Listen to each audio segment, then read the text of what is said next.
Hello everyone, this is Brishti and welcome back to our new mini blog. তো আজকে হচ্ছে 15th April, পয়লা বৈশাখ। তো নিজের জন্য একটা নতুন জামা বার করে নিয়েছি, আর ফোনটাকে কি ফেলে রাখা যায়, তার জন্য একটা নতুন কভার রেখেছি। আর এটা দেখো আমার একটা নতুন পুতুলের কালেকশন, তো সেটারই একটা ছোট্ট প্রিন্ট আউটও বার করে রাখলাম। ঘরটা সকাল সকাল উঠে ঠিকঠাক করে অ্যারেঞ্জ করে নিয়ে চলে গিয়েছিলাম কিচেনে রান্না করতে। তো আজকে তো স্পেশাল একটা কিছু হতে হয়। পয়লা বৈশাখ মানে বাঙালির স্পেশাল ভাত আর সাথে মটন কষা। এই দিয়ে লাঞ্চটা সারলাম। তারপরে আজকে একটা পেয়ারা ছিল, হঠাৎ মনে হলো অনেকদিন পেয়ারা মাখা খাওয়া হয় না।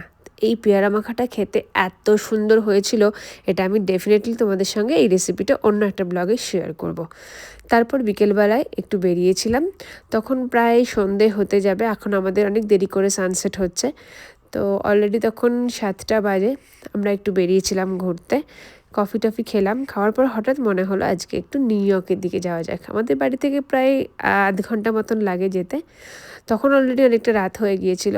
আমরা একটু টাইম স্কোয়ারে আমরা পার্ক করিনি গাড়ি, এখানে একটু ঘুরে টুরে বাড়ি চলে এলাম। এইভাবে কাটলো আমাদের বছরের প্রথম দিনটা।